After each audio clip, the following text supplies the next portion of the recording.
last time I was here, my life changed in this room. And it was here that the bishops of our church elected a 27th presiding bishop. And so,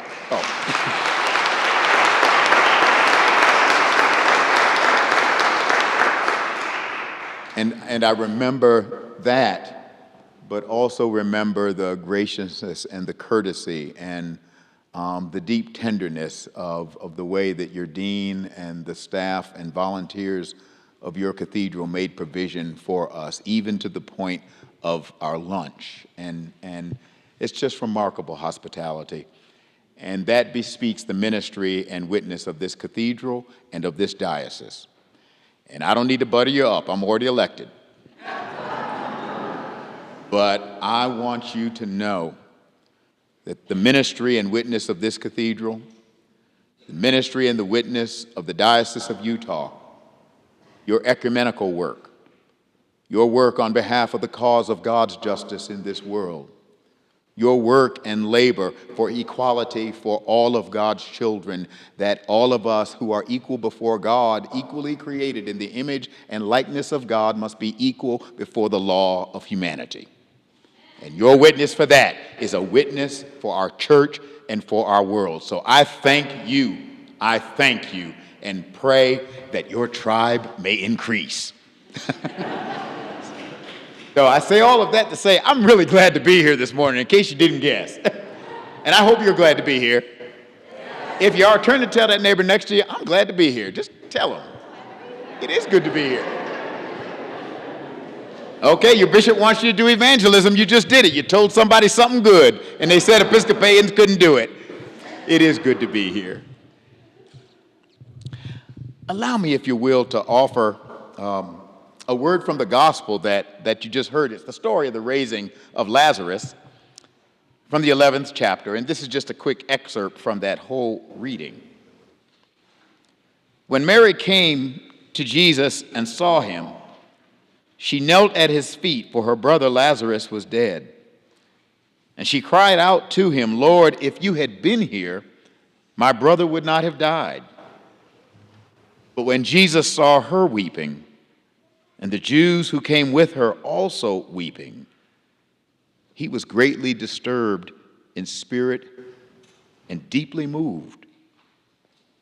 And he said, "Where have you laid him?" And he wept. And people in the crowd began to say, see how much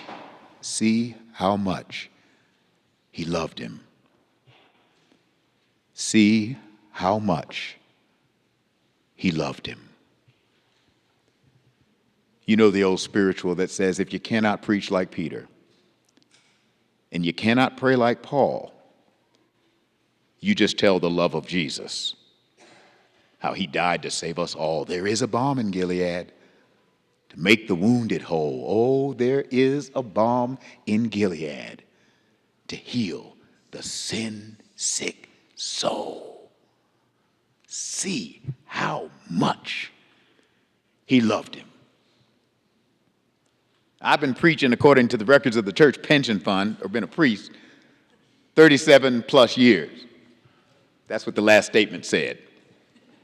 Which means I tried to figure out how many times have I actually preached on this Sunday, the fifth Sunday in Lent, as we're getting ready to head into Holy Week. And how many times have I probably preached on Lazarus, Jesus raising him, either on the fifth Sunday in Lent, because it comes up every 3 years, or at funerals. And it's one of the gospel readings we often, I am the resurrection and the life, saith the Lord. He that believeth in me, though he were dead, yet shall he live. And whoever liveth and believeth in me shall never die. We've heard those words at funerals. We hear it at Lent. And I have to admit, I've preached it a lot, but I never saw what I saw in this text until I was getting ready for this message this morning. It dawned on me earlier in the week that something is going on in this passage that may well open up why Jesus sacrificed his life on the cross. You know the story. Jesus is very close to Mary, Lazarus, and Martha, brothers and sisters. And in fact, scholars believe that it was at their house in Bethany that Jesus would go to escape. That's why the Romans could never find him during Holy Week, because he was going back to Bethany at Mary, Martha, and Lazarus' house, and they couldn't find him there. So they were actually the people who were hiding Jesus out, and hiding Jesus in all probability. But more than that, this court and I are going to have some real issues before it's over, but that's all right. But even more than that, he was so close to them, they were like family to him. And you get little indications in the Gospels that Jesus was very close to these folk, that they really were kind of like family to him. They were part of his movement. Jesus started a movement, and they became part of that movement, and they were close comrades, if you will, of his. And then Jesus got word that Lazarus had died. And probably by the time he got word, because they didn't have cell phones, by the time he got word, he had long been dead. And he even seemed to delay in getting there. And when he finally got there, Martha kind of accosted him, and she was upset. Lord, why couldn't you do something? And he said, don't you believe that he will rise from the dead at the last day? She says, I know he'll rise from the dead at the last day. I'm worried about today. And so that's where they have that conversation where he says, well, I am the resurrection and the life. And, Martha probably thinking, well, that's nice, but will you do something? And then he runs into the other sister, Mary. And this sister, Mary, is weeping, not just crying, weeping. Weeping for their brother. Weeping out of love. And the text says when Jesus saw her weeping, and could hear the wailers in the background. Because, in those days they had wailers, women who would just wail. And could hear that screech of the wailing women. That something within him moved. And Jesus wept. When I was a little boy, in my family, I don't know about yours, men didn't weep in public. We do now. We've gotten liberated thanks to the women. Thank you. But in those days when I was growing up, men didn't weep. In fact, I don't know about you, at funerals, the brothers always wore sunglasses.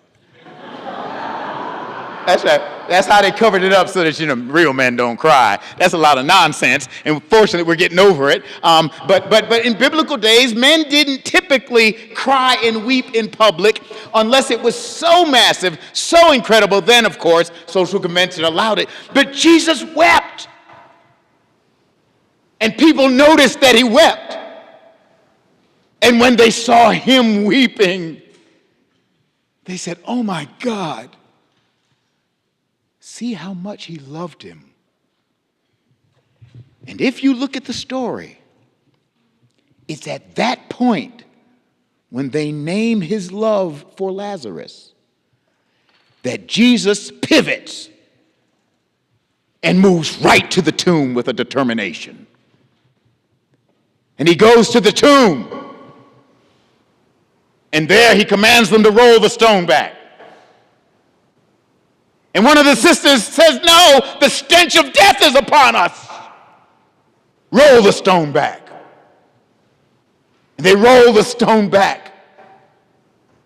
And Jesus prays. Oh, my Lord, can you imagine what it must have been like to have Jesus pray? We ain't talking about an ordinary run-of-the-mill preacher. He prays.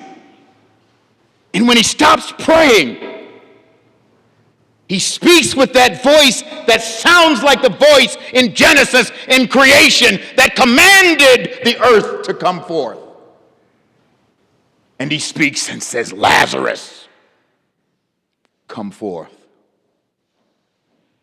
The book says the dead man came out wrapped up like a mummy.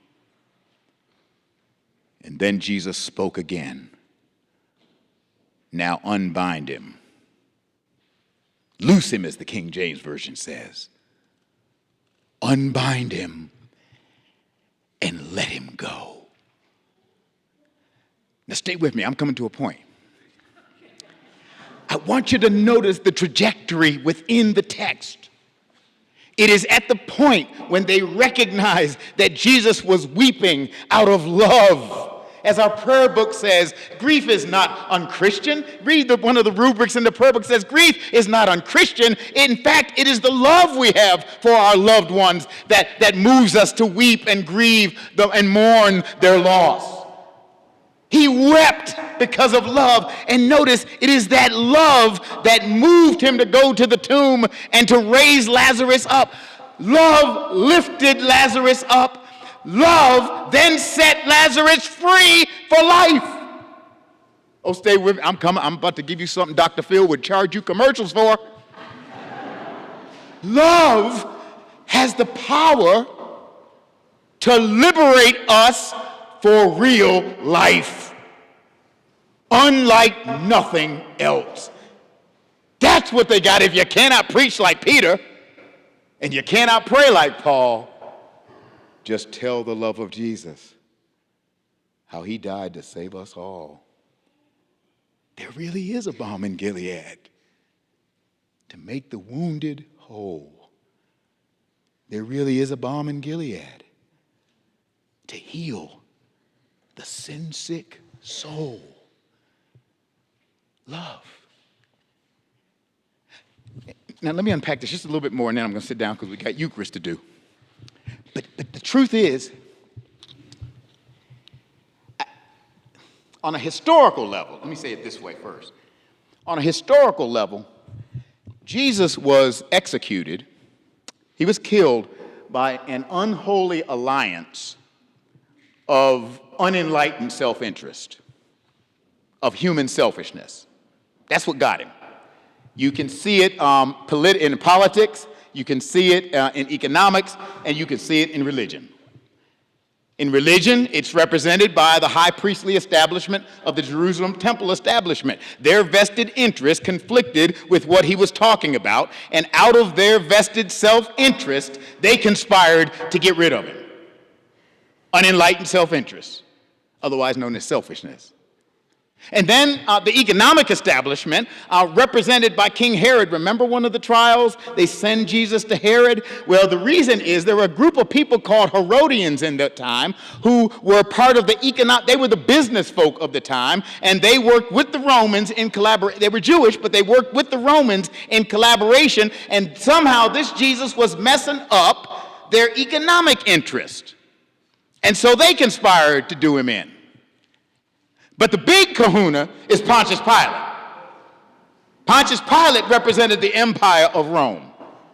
And Rome had a vested interest in making sure that nothing happened in Palestine of the first century that could cause disruption in Palestine or in the rest of the empire. And so they conspired, Pilate, Herod, and the chief priests, to do this brother in.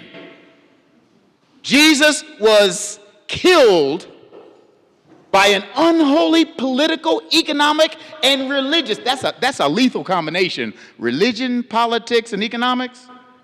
That was lethal then, and it's lethal now. Right? That conspired to do him in. But on a deeper level, what you've really got going on is each one of them is operating out of an unenlightened perspective of self-interest. It's really, they're all into their own self-preservation or the self-preservation of their group, of their politics, of their economics, of their religion, and they're not paying attention to the common good, not paying attention to the wider good. And it's selfishness gone mad. And the truth is, we have a word for that. It's called sin. That's what sin's about. Sin is about my whole world being about me and the heck with you. Sin is about Michael being the center of the universe and you being on the periphery. That's what it's about. And that is the most destructive, and the ancients called it hubris, a kind of false pride, not a healthy self-respect, but a false pride that puffs up the self and makes the self the center of the world and the universe and pushes everybody else, including sometimes the very creation itself, help me somebody, including the creation that God has made, can be used for our own good and not for the common good. And that power that we call sin, selfishness, is the most destructive force in all creation. Selfishness can destroy families. Selfishness can destroy communities. Selfishness can destroy churches.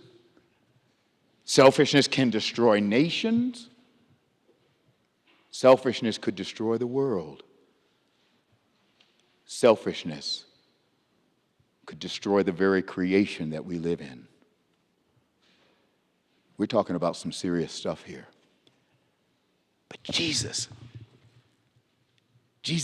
sacrificed his life to show us there's another way. You don't have to become slaves to selfishness. He came to show us that there is a way to be set free for life. He showed it by going to the cross. I mean, think about it. The going to the cross was an act of love on Jesus' part. I mean, that's why he's talking about love constantly. From this point forward in John's gospel, after he raises Lazarus, Jesus is talking about love all over the place. In the 13th chapter, he's telling them about love, and he says, look, y'all don't understand what I'm talking about. So he takes off some of his clothes. I don't know how many, but he takes off some of his clothes and put a towel around him. This is in the Bible. I'm not making it sense. Don't be offended. It's in the Bible, right?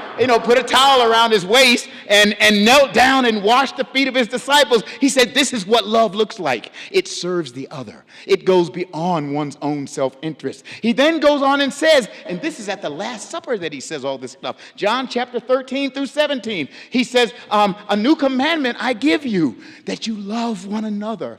He goes on and says, as the Father has loved me, so have I loved you. Now abide in that love. He says, greater love has no one than this, but that they give up their life for their friends. Love seeks the good of the other before one's own good. Love seeks the common good beyond our selfish good. Love seeks the good of the world, and in so doing, sets the lover and that one who is loved, sets them free.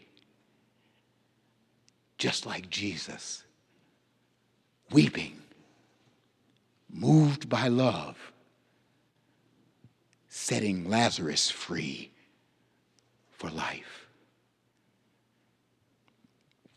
See, I think I'm on target on this. See, Jesus died. No, Jesus gave up his life. He made a decision. Nobody imposed it on him. He made a decision to sacrifice his own life, his own self-interest, for the good and the welfare of others. He didn't sacrifice his life for himself. He did it for others. And you remember the scene in the Garden of Gethsemane where it's like, the night before, before he gets arrested and the night before he dies on that late Thursday night, early Friday morning. He's in the Garden of Gethsemane and he took Peter, James, and John with him, three of the followers, and he took them with him and he goes in the garden and there he's praying. And Matthew's version of that story says he was praying until the sweat was dripping like blood. This is the last time you prayed and sweated over it. That's some serious praying. And I got a feeling I understand it because he's trying to figure out, am I really going to do this? I mean, first of all, he didn't have, as I told the convention, the first disciples and apostles, sometimes they really were kind of knuckleheads. And, there was a part of him probably saying, am I going to sacrifice my life for these knuckleheads? He kind of wondering, but he's wondering, he's struggling because he doesn't want to die. Why would you want to say he didn't want, but he knew that he had to show folk what love looks like because we weren't getting the theory. He had to actually live it and embody it, and he had to show us, and he's wrestling. Now, I've thought about that story and said, it's a good thing I'm not Jesus. You should be very relieved at that, I want to say. Because if I had been Jesus in the Garden of Gethsemane, wrestling over, Peter, James, and John are over there, and they were apparently asleep while Jesus is wrestling with this. If I had been Jesus in the garden, knowing that Peter, James, and John were over there, before, Jesus at the end says, not my will, but thine be done, and he agrees to go ahead and do it. But before that, he came, let this cup pass from me. I would have stayed right there. Let this cup pass from me. Lord, I think I've got an alternative for you. Instead of sacrificing me, have you considered your servant Peter? He's asleep and he won't know what hit him. But But Jesus actually decides to go himself because that's what love does. Love seeks the good and the welfare and the well-being of the other before one's own unenlightened self-interest. And that way of love, that is the way of the cross, which is why our tradition says the way of the cross is the way of life, because love has the power to liberate us all for life. But if you don't believe me, maybe you'll believe the Ad Council. The Ad Council does, you've seen some of their ads on TV. They've been around for a long time. Y'all know the group I'm talking about, the Ad Council and some of their ads? They actually lease space from the Episcopal Church at 815 2nd Avenue. I love the Ad Council, not just for their ads, but they provide income for the church. But anyway, but a few years ago, they had a campaign, and the title of that campaign was Love Has No Labels. When you go online and look it up, they have a tagline that reads, "Before anything else, we are all human. It's time to embrace our diversity. Let's put aside the labels in the name of love."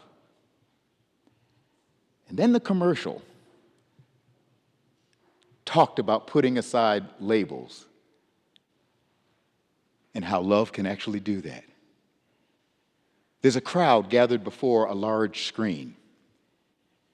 And the screen apparently is like the thing you go through when you're at the airport. They can kind of see an x-ray-like thing of your body, but they don't actually see, they can't see your clothes and stuff, but they see your skeletal frame, and obviously if you have a weapon or something on you, it's going to show up. And apparently this screen can do that. It's set up like that. And the crowd can only see the screen.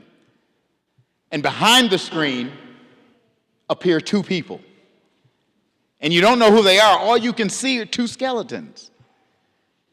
And the two skeletons are hugging. And the two people come from behind.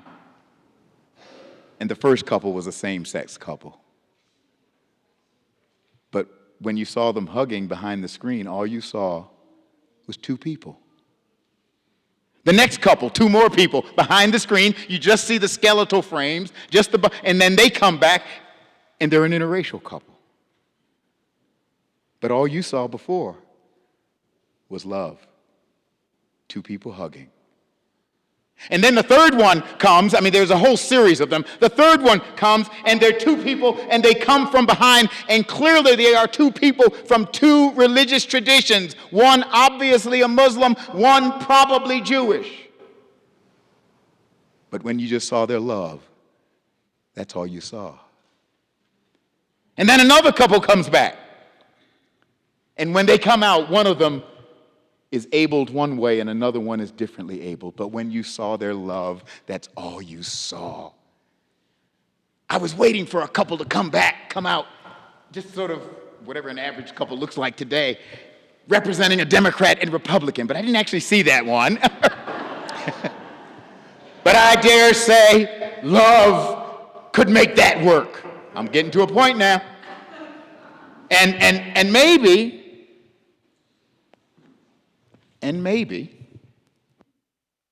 love can make that work because love moves us beyond the nonsense down to the root and the core of who we are. I told this story to a friend of mine, a Jewish rabbi, and she told me that in Hebrew, the word for bone or skeleton also means essence or core. Love moves us to the essence, to the core of who we are. And when we get to the core,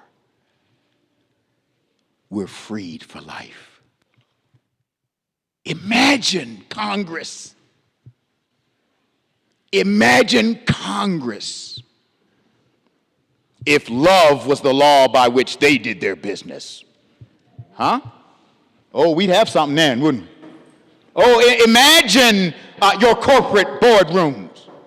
Imagine your classroom. Imagine the streets of our city. Imagine this nation. Imagine the United Nations. Imagine the world if love was the way of life. Then children would not go to bed hungry. Then our very creation would not be in jeopardy. Then we would learn how to lay down our swords and shields down by the riverside and study war no more. Episcopalians, don't you be ashamed to be people of love. Don't be afraid to bear witness to love. Don't be afraid to stand up for love that seeks true justice for all of us. Don't be afraid to stand up for a love that stands up for equality for all of us. Don't be afraid to stand up for a love that gave us life in the first place and a love that can set us free for life again. So if you cannot preach like Peter and you cannot pray like Paul, you just tell the love of Jesus, how he died to save us all. There is a balm in Gilead to make the wounded whole. There is a balm in Gilead to heal